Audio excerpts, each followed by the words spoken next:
Jackets off. That gave me the goosebumps. Just watching their rivalry being played out there in so many epic moments. And once again, it's Magnus versus Jan for the championship. Let's go!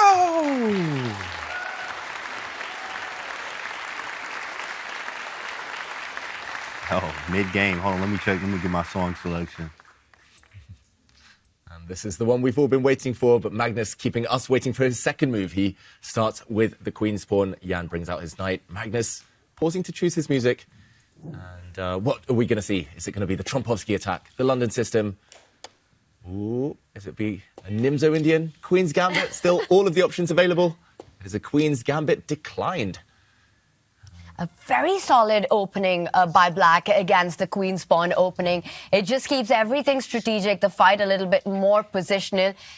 But what Magnus has just played is the most played move. So Jan with a surprising tiny thing, and it's the Tarrasch variation. He strikes with c5, and this usually leads to a lot of tension in the center. A lot of tension, but potential simplifications as we see one of the most solid variations. They call this the Berlin of 1d4, because often queens come off the board if white had pushed a central pawn there. This is actually a transposition to the c3 Sicilian with colours reversed. So something that Kanti here might be excited about, but in the meantime, very well trodden paths. Black has an isolated queen's pawn, but the rest of Black's position, very active potentially. He's going to gain some time against the white queen now. Jan Nepomniachtchi, he might also kick back this bishop, first of all. And, OK, first looking off, just trying to recall his opening theory. Magnus tends to avoid these types of positions, at least in recent history. This is known to be extremely solid. Every player with the black pieces has been kind of adding this to their repertoire. But it shows that they're taking it so seriously. Pretty much their A-list openings now in use. And a big imbalance already on the board, right? Jan Nepomniachtchi is going to have this isolated queen's pawn at the center of the board, which becomes a target for white to play against. The more pieces that come off the board, the more you go towards an endgame, it would favor the white pieces. And meanwhile, for Magnus, it's also a lot about getting the attack on the king's side when fighting against the isolated queen's pawn. So we'll see what kind of an opening this develops to. 8-6 hits the bishop. And it's been a while since I've studied this one, but I believe you can actually take this knight. Of course, you can just retreat your bishop. There's only one trick in the position not to fall into. You cannot take this knight and then take this pawn with your queen. There would be a trap. Really nicely pointed out. And I think, David, maybe you can show the end bit of that trap, why the pawn isn't hanging just yet. While Magnus thinks he's pondering whether to retreat or take this black knight, if he were to now capture the black knight, this is actually a trap that I've used with success when I was about 5-6 years old. But queen takes pawn now. Looks like you're winning a pawn, but whoops, the defender of the queen is removed with a check. And of course, queen takes queen at the very end. This would be a huge, huge mistake. So I believe opening theory continues. Bishop takes, and then you retreat your queen. You have a choice of a few squares. And there's still a lot of pressure on black central pawn a bit later. But Magnus is about to choose his move, it looks like. If he keeps the tension, he knows his queen is about to get hit anyway. So it's about whether you change the pace of the game or whether you're happy to step back. He does indeed trade off that knight and retreat his queen.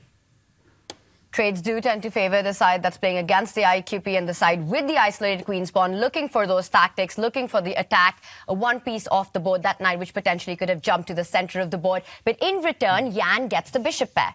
He gets a really nice piece on that f6 square, one that cannot be challenged. The knight will come out next. And always, Magnus will have to watch out for a central d4 break, the d pawn moving one step ahead.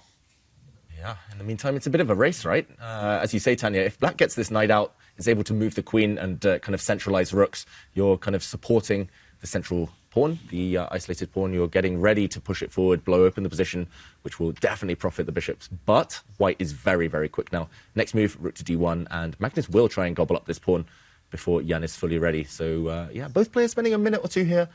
Not the type of attacking position we were hoping for here, maybe, Kanti? Yeah, definitely boring, and to say the least. Definitely boring, at least from the black standpoint. Like, from here, I just hate these type of positions from black standpoint, because, I mean, you're just kind of holding. Yes, you are playing Magnus, but you do want to at least fight a little bit, too, as well. Like, here, I just have an isolated pawn. White has a very easy plan. Rook f to d1, rook a to c1. And, I mean, this is just Magnus's forte. It's already happening. Rook f to d1, rook a c1. we just got a great, easy game to play. I mean, even knight b5 to d4. Of course, they say, who is this, Boris Basket says, the most important square for the pawn is the square in front of it. But okay, you know, that's what you had. The square in front of the pawn is the most important. He plays knight d4, right? So, of course, you blockade the pawn. You go bishop f3. You trade some pieces. I have a pawn on d5. I can play this game forever. Magnus is very comfortable. Magnus is very comfortable, but key moment. If there's a trade on black's terms, if black gets one more move now and takes the white knight, then white will be forced to agree to an isolated pawn of his own. And that is not, I think, what Magnus wants. So a bit of a choice. Either he supports his knight in the center, or he trades off one of these two pieces. He does take the bishop off the board. And that's a bit of a non-standard decision because you allow Jan to recapture with the pawn. A pawn is a pawn's best friend, supporting that d5 weakness, and Jan goes for it. And now there's mobility in the center. Also watch out for Jan's knight jumping forward. Ideas of knight e5, eyeing the c4 square in the air as well. David, how do you evaluate this structural change? Well, I think long-term, very much a gain for black. But look at this. Short-term, white has some tactics. Knight to e4. Magnus's idea. There is a pin on the central file. The black queen would be vulnerable if you take this knight. This knight is poisoned. White is attacking the queen twice with the queen rook and only defended once. So the pin allows the white knight to jump forward and capture a bishop. So now it's actually bishop versus knight. I'm inclined towards the bishops in open positions, but black has a very harmonious structure. No real weaknesses now. Everything covered. Queen and knight work quite well together. So I think Jan has reason to be happy too. Now we see the fans. Love it. The live audience here. It's a packed house, as Mike said earlier. A full house here on the final day of the Champions Chess Tour, Season 24. We'll have a champion at the end of the day, a best-of-6 marathon between these two players. And it has been a lot of trades, a bit of a slow game, but not toothless just yet, right? Because of the big imbalance that you pointed out. A bishop versus the knight. And usually when you've got so many pawns scattered over the board, Magnus with 2 pawn islands, a healthier pawn formation compared to Jan's 3 pawn islands, it gives Magnus just a little something to play for. He can just keep the game going. That's right. Fewer islands are always better. I mean, Norway has plenty of islands here, so I'm not sure how true that is off the chessboard. But yeah, essentially black has 3 pawn islands, 3 sets of 2. And they could be weaknesses. I mean, I'm only looking really at one square. I think this is the one Achilles heel in the black position. For now, it's nicely defended. But yeah, long term, there's quite a few pawns on light squares that could fall victim to the white bishop if the queens ever disappear. But the good part about putting the pawns on the light square, the same color as your opponent's bishop, is that you restrict the activity. He's taken away a b5 square. And I think Jan also has ideas of planting that knight once again to the center of the board. And then perhaps pushing the b pawn and then going further in with that knight to that c4 square. Yeah, clearly Jan wants to do something active in the next few moves. What does Magnus have up his sleeve? Pawn to b4. He strikes on that flank first. And a bit of a face from Jan, a bit of a frown. That's a bit surprising, I've got to say. It felt like white should be playing in the center, maybe trying to improve the bishop, but perhaps it's aiming to develop that way. Pawn to b5 was the idea, hitting the black knight. The knight moves preemptively. And it's all about that square you mentioned, Tanya. Ooh, this... Okay, queen to d4. I was going to say, if black gets one more move, pawn to b5 and planting the knight into c4. Maybe he should do that anyway now. But that looks like a stallion more than a knight right now. And it looks like you have that move, that opportunity to do it right now, right? Push that pawn to b5, and he's trying to evaluate what happens once Magnus plants that rook on the dark square. That rook goes to c5, and who does that favor? Also, a move like b5 invites perhaps the white queen to jump forward onto the board. You've created some weaknesses on the queen side. Queen a7, hitting that pawn on a6. How easy or difficult is the decision to push the b pawn right now for Jan? There's no easy decisions right at this level. Not against Magnus, anyway. Not against Magnus. Okay, whose position do you guys prefer right now? I actually like white because of the bishop. I am just a fan of bishops, and I know that generally positions do open up. So that would favor the bishop here. I do like this idea, too, of rook c5 at some point. I can expand with a4. The knight is a slower piece, so I'm a fan of the faster play. So if b5 does happen, I always have a4 up my sleeve to really loosen that. Obviously, if ba, we go bishop takes a6. We get a free b pawn that's passed as well. So I feel like white has maybe, slightly better pool, of course. Engines like, 0.62 for white here type thing. So knight d7, though, I like it. Nice trades from Jan here. Just playing a position, trying to improve is what we're always trying to do. in our games and when we're playing is improve our pieces. Did he just go back 95? Yeah, that's automatic. That's a silent draw offer from Jan right now. Magnus has the option to come back with the bishop and repeat the position once. Will he do it? Yeah, if Magnus retreats his bishop, which is about to get traded off, I think knights and bishops disappearing would lead to total equality. If it's just heavy pieces, neither king is too weak, kind of both challenging for the c-file, that looks roughly equal. But yeah, it's a tough decision. I think I would bring back the bishop and then laugh and say, no repetition for you. I'll try something new. But of course, there was tension between the queens as well for a moment. Yeah, and that's also sort of the Soviet school of chess, right? When you can repeat, do it once, do it twice, but don't do it the third time. Let your opponent get the false feeling that you're happy with the draw and then snatch that feeling away. So Magnus, will he go for that? But if this does end right now, if this was a 3-4, he does repeat it. Jan comes back, big moment for Magnus, right? Because if this ends right here, right now, game 1, I think that's a bit of a more draw for Jan than it is for Magnus. With the black pieces, without any problem at all, a confident hold in game 1. A professional approach, right? You know, win with white, draw with black here. If I'm Magnus, okay, you know what? Maybe take the draw here because it is very equal. But of course, you could push maybe with Queen A7. I think he plays on. Predictions before we go into lines. 100,000 on 100,000, Tanya. Let's go. I'm gonna say he plays on. I said he plays on. Oh. Oh, he does play on. Well, of course he even, plays on. Even. No draw yet. Man, that's funny. Well, guys, you can guess the move and get involved as well. To download Take. We've been talking about it all week. You better have the app. Let's go get it. Make sure you download Take and experience the chess fandom like never before. Visit go.chess.com/takex3 or use exclamation point take in chat. Yeah, and anyone guessing that Black's knight would just yo-yo back and forth between the d7 and e5 squares, I mean, they deserve to win this Guess the Move competition. But yeah, in the meantime, Magnus trying to open up the queen side. There will be targets on that flank. I really like what Magnus is doing. Of course, the evaluation bar does not flinch. It says totally level. But Black might have to show some accuracy in the next few moves. There has been this trade. Jan has burned a few tempi. Just anytime you start kind of rotating your piece like this, just bringing it back, forward, going for the draw, you do tend to kind of lose focus on the bigger plan. And I'm not sure what exactly he's been trying to achieve, Jan Nepomniachtchi. The black queen now might need to start switching flanks. She might need to drop back. That's a big weakness on the b7 square. And Magnus, okay, I was going to say, he's going to switch his attentions. He's now most likely going to move his queen away out of the attack of the black knight and indirectly start attacking the isolated pawn. It's like, oh, wow. Is he going to sack the queen? Quick decision. Is he Where? Rook c4? Rook c4, rook d2, rook c8, rook d2. I mean, it's possible, but that's crazy. He does it. Oh my goodness, Magnus out here going crazy, big dog. I was just playing, but I wasn't. Look at the blue arrows. Ooh, oh my. Whoa! That's the only move. He can't take the queen. I mean, the crowd going wild. Oh, he's sacking his queen. I don't know why. You know, for people. The fans are just pre-moving. They're pre-moving for when he plays queen takes pawn. No, queen takes f2 is crazy. I saw this rook c4 idea to play on, reminiscent of the game 6 of a world championship, where he sacked his queen there in the Catalan game and won. So rook takes c4. I was like, yeah, I guess he can do it. And you are playing for 2 results there, but queen f2 is crazy though. That's a move.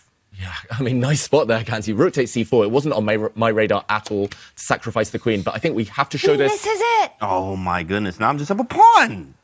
It's a dub. Wow. I think we have to backtrack and show what Jan Nepomniachtchi missed there, because that was a crazy moment. And it was here. Rook takes c4. It looks like the white queen is attacked and has to move, but nope. He ignores this. If you take the white rook, the white queen takes the black rook on d8, and Magnus would be a pawn up. But likewise, if you take the queen, rook takes rook is a sufficient zug, a sufficient shuck, and in between check there, attacking the king. And at the very end, it would be 2 rooks versus a queen. White has also won a pawn in the process, totally winning, as we see by the eval bar. But queen takes f2, such a difficult move. I think this would have needed a shower of gold coins on the board if it had been played. The idea is queen takes queen. It's actually black who gets the 2 rooks for the queen with a check first, and ultimately a level-ish endgame. And instead, after queen takes f2, king takes. Now you lure the white king out with a check, and ultimately a drawn rook and pawn endgame with equal number of pawns. But look at what Magnus is doing. Let's catch up with the game, because after rook to a8, he isn't happy sacrificing the queen once. He sacrifices it a second time with rook to a4, and we're going to see this endgame now. Wow, rook and pawn endgame, but white has this extra pawn on the king side. Is this enough?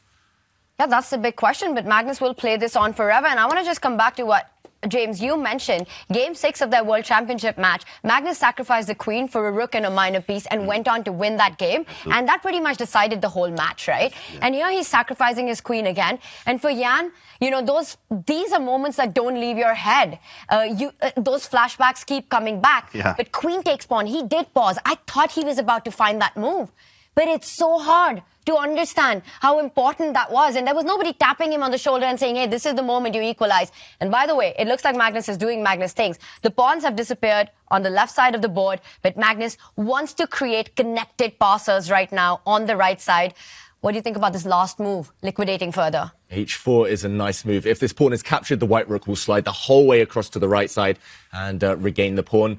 Black's pawns are too weak. I just want to mention as well, I've won this exact endgame before against Gukesh. 4 versus 3 with pawns on the same side, but Black's isolated e-pawn is such a huge weakness that it's actually going to force the Black king to kind of decide you have to defend the h-pawn, the e-pawn. It's not easy, and ultimately he was so scared of the white h-pawn stepping forward and locking the king side there, Jan, that he did decide to trade off pawns, but this is so difficult to defend. I don't think Jan's going to be able to. Magnus is able now to play around for 50 moves. Black has 2 isolated weak pawns. White's 3 are connected. And, yeah, this is, I think, even objectively, perhaps lost already. Yeah, I mean, getting a first game dub in, a first round lead for Magnus would be absolutely disastrous here, you know, for Jan. He had to keep it solid, and he was so close. He had to find that one tactical element in the position, a tough spot, but queen takes pawn, a beautiful one, a missed opportunity there right now. And we see the bar. It says that this is close to a winning advantage for white. And we're talking about an endgame. You know, the Magnus touch, the golden touch that he has in these positions. It's going to be a miracle if Jan survives this now. It's just going to be suffering for the next 30, 40 moves for Jan Nepomniachtchi. He might be dancing around, look at his head go, listening to some music, but I think that's just to hide the pain terror. Inside. Exactly. Terror of having to defend this against the world's best ever endgame player. Magnus improves his king, defending his pawn, freeing up the white rook now to improve itself. Slides up. That's it. And at some point, he'll start advancing the f-pawn up the board, combine the king with pushing the pawns, rolling them up with the threats along the lateral 5th rank, putting pressure on Black's pawns. He first improves the position of the rook. Okay. And it's a good idea, right, to play slow. You don't want to rush with pawn moves here. You can play another 100 moves, improve everything, tire your opponent out, bring him down on the clock, and then make one pawn move. Exactly. Just only start setting the traps for the opponent when they're down to 30 seconds left. However, Magnus does push his f-pawn. I think this is part of the plan. Part of the winning plan. Actually, sooner or later, the white king might try to snake around using the h-file to walk up the board there. Also, the white rook is going to step 1 square further forward just to pin Black's pawns on the 6th rank to the Black king. Oh, this is going to be so difficult to defend for Jan. So many questions to answer. He's down to 2.5 minutes, equal time for both players. But Magnus, this is, I think, the dream first game for him. Often in one-on-one matches, especially these long 6-game matches, you just want to apply pressure, 0 risk, show that you're in the ascendancy. And it felt like Jan had done everything right out of the opening. You know, he traded the pieces off, kept his weakness under control, activated his knight. But in those tactics, which we often talk about as Jan's biggest forte, as his biggest strength, that's when the mistake happened. Yeah, tactics and a little bit of maybe psychology there too as well. I'm in an equal position here. I wanted, I played for the draw. I wanted to. They say, how do you play for a draw? It's play for a win. Maybe look to be a little bit more active there. He was very comfortable getting the draw there after 95 back to d7. Then looked for a little bit, okay, knight c4, then missed the tactic. If he would have probably maybe thought, even just maybe another 30 seconds, maybe he would have chose a different move there and allowed Magnus to get, this very comfortable position now. Up a pawn, I'm going to milk this. I'm just going to play very slowly, wait for that mistake, and then, hit him with Devereski, page, 237, and somewhere in the middle of the book in those 4 rook and game chapters. He's about to hit him with an f5 if you're not careful, with Black just pinned on the 6th rank, forcing the Black king to fall back, which would mean the white king would move forward if you try to unpin yourself from the threat of f5. Jan feeling very uncomfortable right now. Yeah, look at that evaluation bar. The advantage has been growing move by move. Magnus was hinting at getting his king forward. The black rook and king just preventing the white king's advance, but this tension, this pin on the 6th rank is so hard to deal with, so painful. I think f5 is just guaranteed next, and white is ultimately going to trade off his g-pawn for the white e-pawn. White's 2 connected pass pawns in the center are likely to win this game. Black's h-pawn just irrelevant here, just doesn't help at all. And Jan, he's looking away from the board right now. I think he's fighting the urge to resign. 1 minute left. Yeah, he doesn't want to continue the suffering right now. And like you said, regardless of anything black does, white is getting those central connected passed pawns. He gives a check, the king will fall back. And now black has to move back with the king against the idea of f5, but f5 on the board. Expecting that to happen, or will Magnus just play around a little bit, enjoy his position, shift the rook, shuffle? I think both strategies are viable here. You can shuffle, you can wait, but pawn to f5, played by Magnus Carlsen, is the most direct attempt to win. He wants to get 2 connected pass pawns together. A trick there from Jan, a deflection tactic, but ultimately this capture comes with a check. White's going to be 3 pawns up. Yes, the pawns are a bit ugly, separated here, not connected, but this is more than enough. Look at the speed with which Magnus is playing. It's like he studied these endgames when he was 3 years old. He's got them at the back of his hand. He has barely taken any time to think of a single move or the plan forward. And he's played it to accuracy. You know, you don't see the bar going down even once. Not a single inaccuracy in this endgame by Magnus. All best moves. This is his That's favorite how thing good to he do. is. Yeah, he just loves playing these end games here too. It's also, they say in the end game, it's easier to calculate, but it also takes a lot to calculate because there's so many moves that can be played here. Rather than a middle game where you have a few options, you calculate those. But in the end game, there's lots of options, but it also is a lot of calculation as well. We got these extra 2 pawns here. This one's a clean one. Very easy for Magnus. Yeah, and for the black king, it's caught in 2 minds here. He will have to stay in the center of the board with his king, Jan Nepomniachtchi, because of white's e-pawn. But ultimately, one of the 2 pawns is going to act as a deflection. One is going to decoy the black king and rook away. And then it's going to be the other pawn that wins. Magnus just choosing which pawn to bank his hopes on. He's pushing them both in tandem here. The white king cut off temporarily, but it can start moving across. You could also move the h-pawn now 1 step forward, a capture on that, and then there are checks to answer as well. So he could go for tactics, he could go for a slower approach right now. Either way is Magnus Carlsen making this look clinical. He's making it look easy. Let me tell you, if I had this position with the white pieces, I would have bungled it up into a draw a long time ago. But just the way he plays, and he goes for the idea of 8-7. I only see one trick here for Jan Nepomniachtchi, that is to run the black king into the corner somehow and hope for stalemate. Hope to give up the black rook, a kamikaze rook as they call it, as long as there are no checks. But ultimately Magnus will not fall for that one. And what to even play here? I am expecting him to bring his king across to stop that white h-pawn. Of course, if you take that white h-pawn, you get skewered. The white rook steps up to the 7th rank with a check, a rook trade, and it will be game over. Jan does guard the pawn with his king.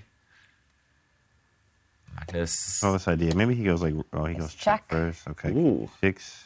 Goes forward with the king. I thought he'd go into the corner and hope for stalemate there. But now black is frozen. The pawns are coming. I think he's about to resign. How do you even answer this? You've got to go king to f6, closer to that e-pawn. The rook holds the h-pawn. The king holds the e-pawn. Oh, you just go e7, I think. e7. This is a nice move. If king f7, you can queen and then rook check, which is nice. Tactics everywhere. Or even rook check. Even with 3 pieces on the board. Yeah. Love it, James. Very nice. And we might see queen versus rook if Magnus pushes his e-pawn right now. He'll promote, but black might be able to grab some material in the meantime. We see a check. White king forced back. Oh, 10 seconds for Magnus, though. I think we're going to have the king and queen versus king and rook. There it is. It's happening. But the rook is going to be very disconnected from the king. Will Magnus find a way to... He played that move with 2 seconds left, by the way. And Magnus, he was thinking about promoting to a knight with check, but it didn't quite work. And now the black king and rook so far apart. And there can be dangerous checks that end up winning the rook, and he's got to get the black rook close to the king. He's getting jumpy, Magnus. He's made a couple of moves now with 1-2 seconds left on his clock. He made the last move with 1 second left. And, okay, he pins the black rook. He's closing in, but there are some stalemate tricks here. If you walk too close, you need to keep your queen and king and knight move away from each other. That tends to be the trick. Magnus just trying to gain time on the clock, though. Very professional. And he's managed to get those extra couple of seconds. He's also moved his queen far away. So no ideas of stalemate just yet. But that's the one trick that White has to be careful about in these positions, as Jan tries to achieve those setouts by getting his king to the corner. Yep. Oh, Jan leaning back. He knows that the net is closing around the black king. He has to cut him off on the 6th rank here. But there we go. Checkmate imminent. Jan resigns. Magnus takes the first win. That was awesome. I mean, Magnus actually played an incredible game during, obviously opening, middle, and end game here, but Jan had some chances. I think the knight c4 was obviously a blunder there, giving Magnus exactly what he